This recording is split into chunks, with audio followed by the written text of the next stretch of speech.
Alright folks, welcome back. This one is off topic. It's also really a second test drive. You will have seen the test drive I put up where I talked about finding debut and it seeming to work. My levels are still rather wild right now, but I do have a lot of background noise in the house.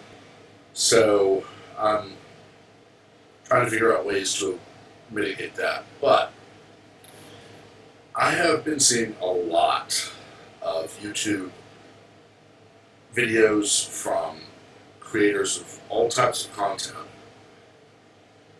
focusing on the end of days. I have a video that I posted not long ago kind of asking what's the fascination with the end of days and why is it that virtually all of these end of days scenarios in movies and TV, from 0 Hour to Messengers to Sleepy Hollow, with the exception of Left Behind, focus online. They focus on stopping the apocalypse, on stopping the end of days.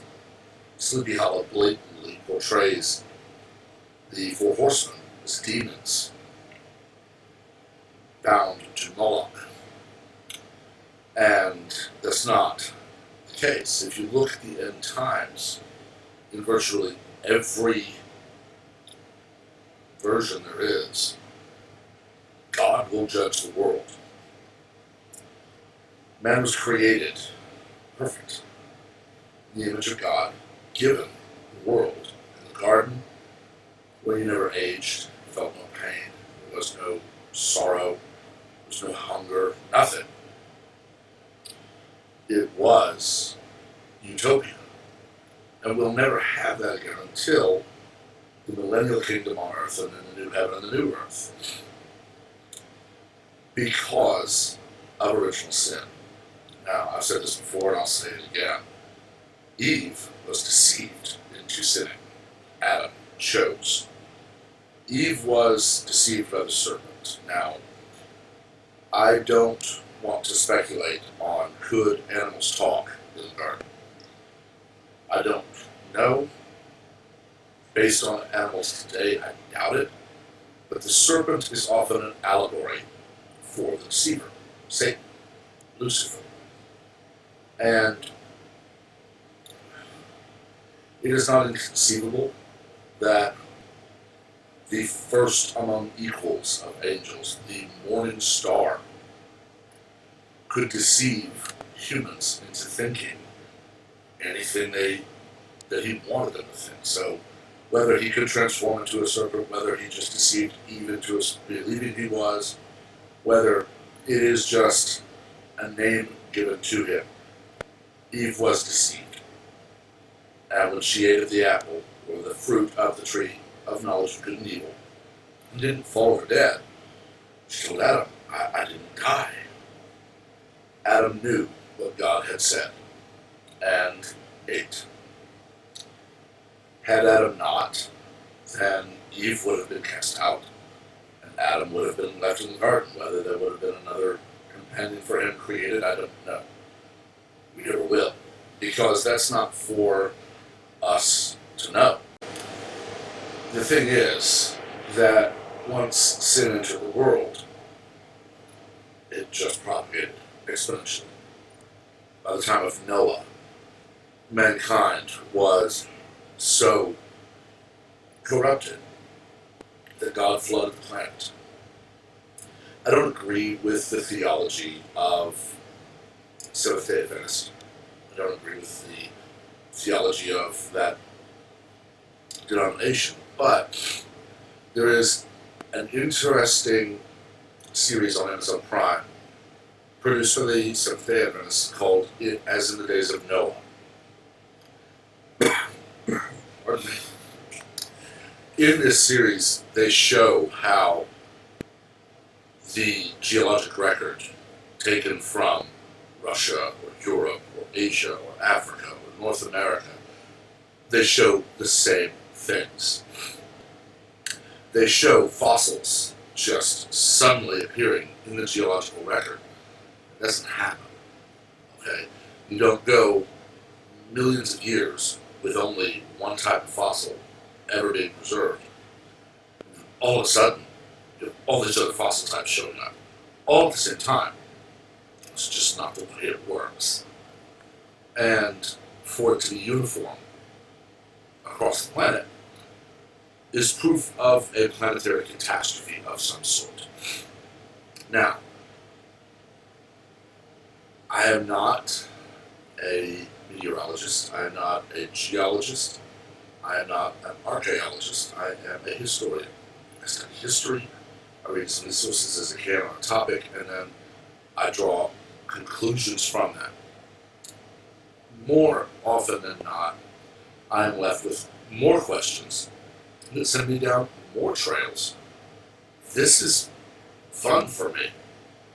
Studying one aspect of history only to be led to another topic, and another topic, and another topic, and still having to study and study and study. I enjoy it. I started studying in the latter years of my college education what the title was, Egypt, Greece, and Rome. Now, it wasn't actually that. That was the name of the book. We were studying Greco-Roman history. But that crosses with a lot of things. So I ended up having to go from there to looking at Persia, to looking at Sparta, which remains separate from the rest of Greece, looking at Roman history and their conquests, and then how that ultimately led to a change in geopolitical thought. And ultimately, that led to a bicameral legislative body with a separate executive and a separate judicial here in the U.S. I mean, it's amazing how when you start looking at something like Persia under King Darius and then ultimately Xerxes, that leads you to Sparta, which leads you to Greece, to Rome, to England, to the U.S., and on from there. But I also have read the Book of Revelation multiple times. Pardon me. And there's one thing that people want to try to do, but they're not going to be able to do. What they're not going to be able to do is find all of the answers. There are things in Revelation that have been going on for eons. Wars and rumors of war, famines, plagues. You can find in the last 120 years wars and rumors of war happening at the same time as famine and the same time as plague. It's pretty much been constant for several hundred years, if not longer. Ironically, we're living in one of the longest periods of relative peace in human history. And we still have war and rumors of war. What I do see happening are the political items referenced in the Book of Revelation. That is where individual faiths are attacked and people call for a unification of the planet. The WHO and the UN have been for several months all but scream to just be obeyed and have all nations on the planet bow to them as the world's ruling body. They've been trying to do this for years. They're using COVID-19, which, if you listen to medical doctors that are not political pundits on the side for CNN or MSNBC, you'll have them basically lead you to the question of why is a virus with less than 2% mortality rate, which is roughly equal to or slightly less than seasonal flu in a bad season, reason to shut the country down? The simple answer is it's not. Influenza was brand new on the global scene at one time. I don't know when the influenza virus first happened. But I don't know that we shut down the country. I've referenced this before. the 1920 Spanish flu outbreak, which, if Spain was a communist country and it happened today, we would have people demanding it be called something else because geography is racist. But you didn't quarantine all of society. You quarantined the sick. Sadly, that does lead often to a higher death count, a higher death toll than if you didn't do that, because when you quarantine them all together, one, you infect the health workers. Now, today, if that were done, they could be wearing suits, I know, but when you take all of the sick and put them all together in one place, they're just going to keep each other sick. I mean, imagine if we did that for seasonal flu, where everyone who gets the flu is taken to one hospital per region and kept there until everyone is healthy. You're going to see the people in the worst health that are brought there die. You're going to see the elderly die. You're going to see other people who are in good health, and those who are younger and may respond better to medication, you're going to see them recover eventually. That's exactly what we're seeing right now. Only we're quarantining the nation. We're seeing the elderly and the immunocompromised dying. And we're seeing children and younger people and those who are relatively healthy, especially those who are in good health, they're recovering. But this is being used to push a global agenda. We've already heard people call for a single currency for the planet.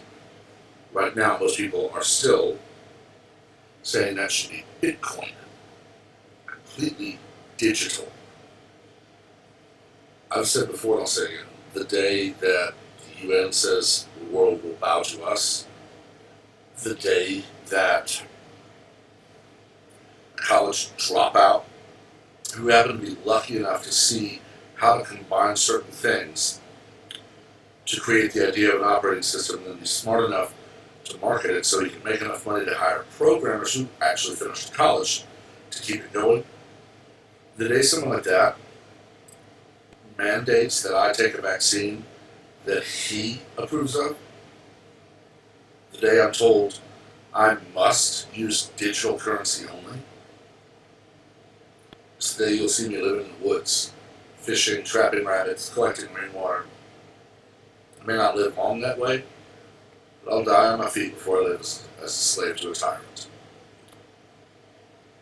I believe, though, and I've said this in other videos, I believe that the body of believers on the planet today will be removed, because God clearly states in Revelation that there will be a time when His Comforter, God the Father, will take God the Spirit away from the earth.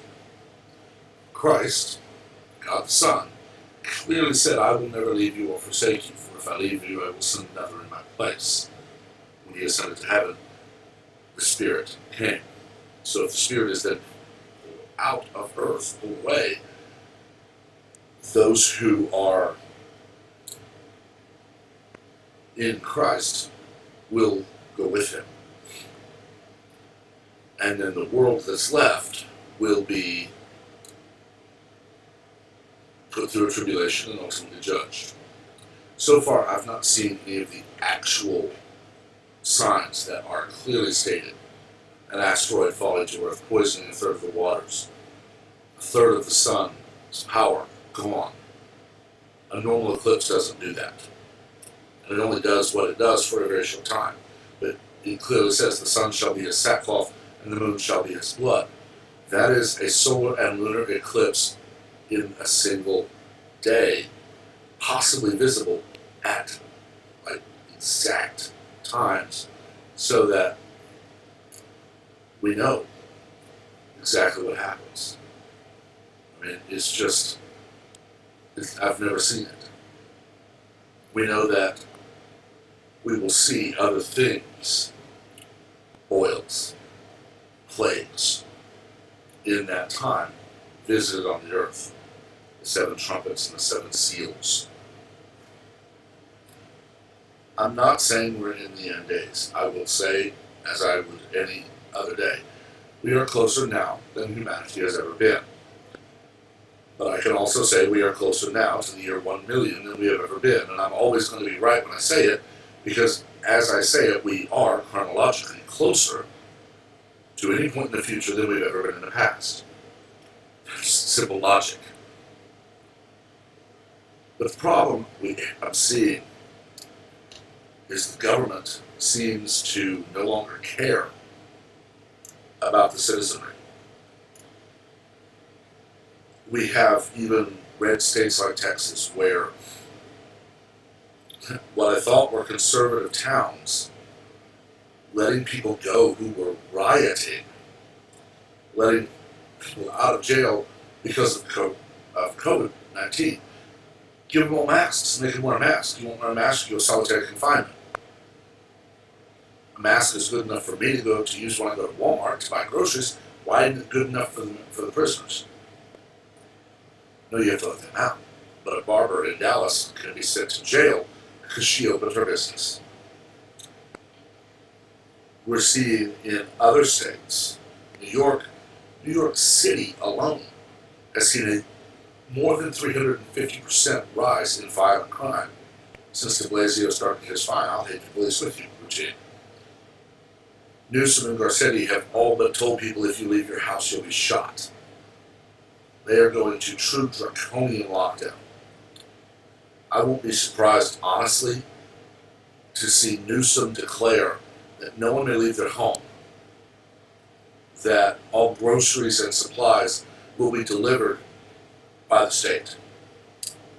And when people don't take it, you'll see the brown stuff introduced to the whirly thing. The ultimate lesson here is that we have people who, sadly, actually believe that this is a legitimate way to do things. Now, many of them are waking up. Many of them are waking up to, I've been on lockdown for 3 months and you're saying it's indefinite until we get a vaccine that may or may not work. You cannot cure the virus. For crying out loud, we've seen bubonic plague make a return. We're seeing things come back that we thought we'd eradicated. You cannot do that. But with a virus like this, which is really just a variant of a common cold, it just is a hard-hitting, short-term common cold. Basically, it's the flu. You don't shut down. Rather, you tell people if you're sick, stay home and call your doctor and do what your doctor says. If you're not sick, you should be already, and still you should be washing your hands regularly. You should be not coughing in people's faces.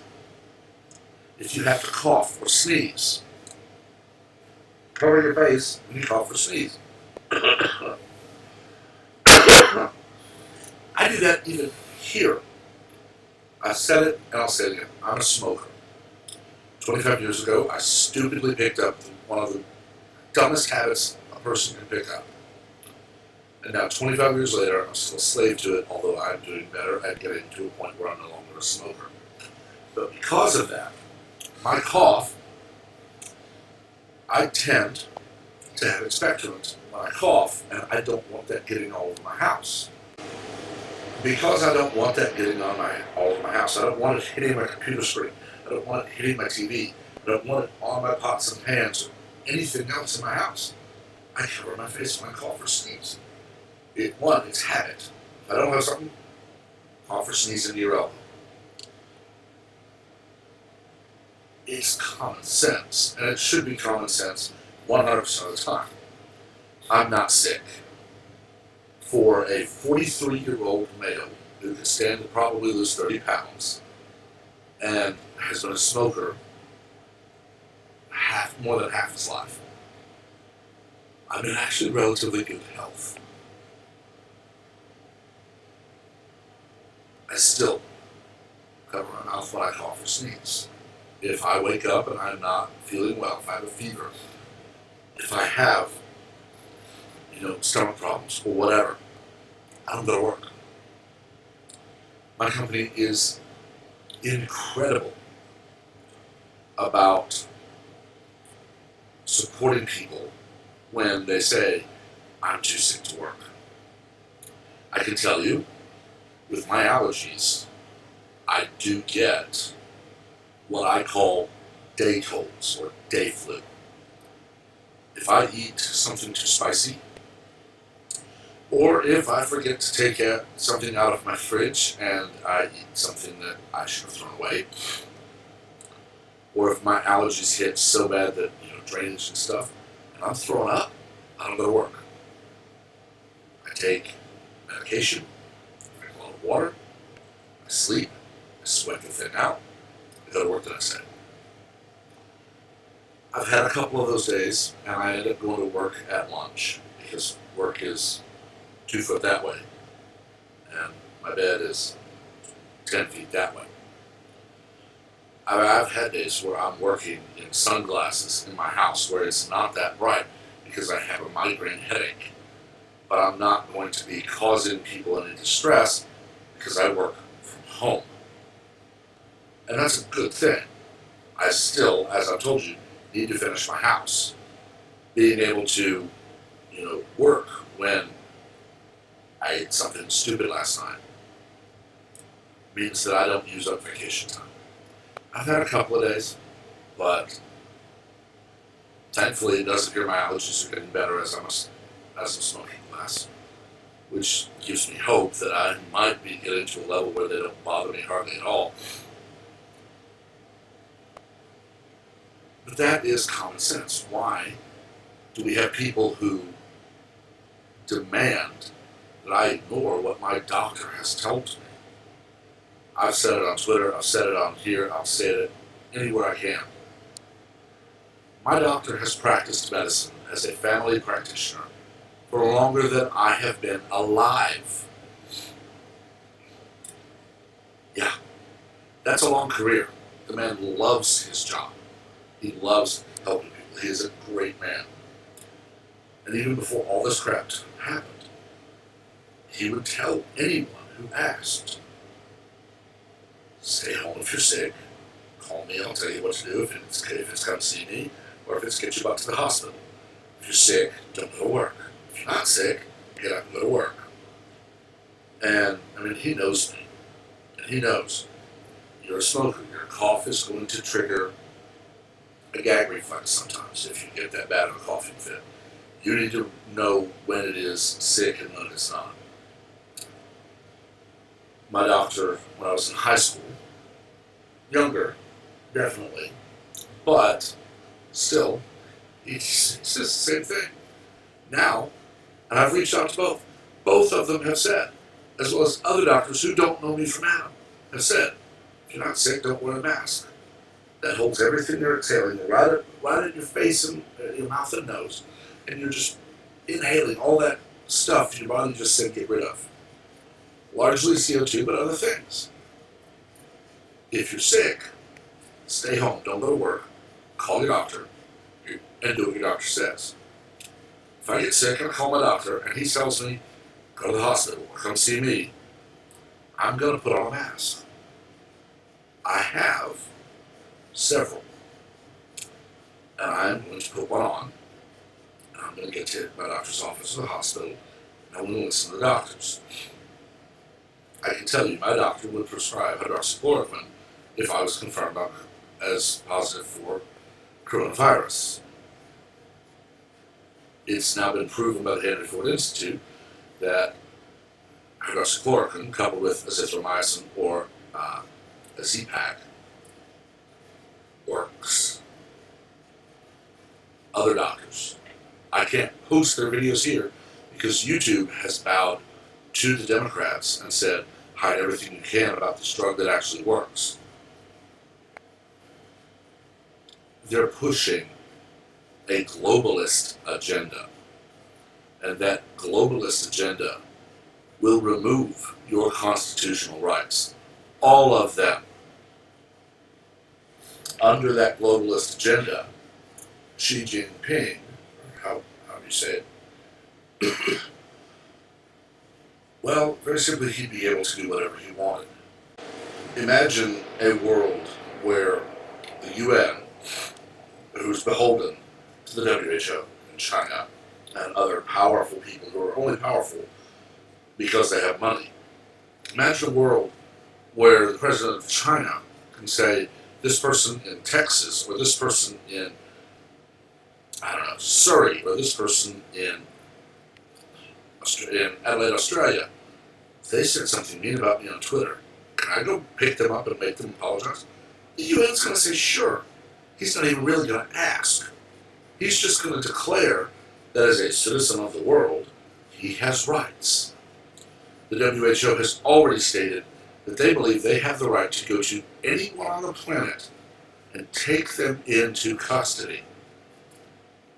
I can tell you, I don't care who it is, someone comes to my door demanding that I kneel to a tyrant and surrender my God-given rights, that's the day I'm killed. That's the day I go home. I am not of this world. I am in the world. It's a very clear commandment. Be not of the world. Be in the world. I'm going to witness. I'm going to spread the message. I'm going to talk about history. I'm going to talk about other things because I have other interests. But this is a very frightening trend of unelected people forming a council and then just declaring that they have the right to seize control of a sovereign nation. We already know that there are UN troops, really just thugs from countries where thugs aren't dealt with, have raped and killed and other things while serving under the UN. It is staggering and it is frightening. But I can tell you that I'm going to live by the example of Daniel, of Shadrach, Meshach, and Abednego. If tossed into the furnace, if tossed to the lions, I'll go. I'm not going to do anything else. And the modern tossed to the lions or tossed into the furnace is armed jackbooted thugs show up at my door, and they will have no choice but to kill me. I won't go quietly. I hope it doesn't come to that in my lifetime. There's a lot I want to do. There's a lot I want to record on video so I can post it. There's a lot of things that I'm looking forward to. But there are just some things I will not compromise on. And that is never going to change. I've talked about a lot. I've rambled. I've bounced from tangent to tangent. Those of you who've been with me since the beginning know that that's just me. It's the way my mind works. But I want to know your thoughts. Would you bow to a tyrant globalist government? Or would you stand until they manage to take you out? What are your other thoughts? Just remember to be civil. The people that I've named are never going to show up on this feed. And if they are, I will be as civil as they are without being vulgar. Everyone else, we can be civil. We're adults, after all. We're here to discuss, dissent, and debate. Remember to subscribe, turn on notifications so that you're part of the channel, part of the giveaway at 500, 1,000, 1,500 subscribers. And remember to like and share the video so that the algorithm sees it and so that people see the lightning. Until next time, everyone have a wonderful day.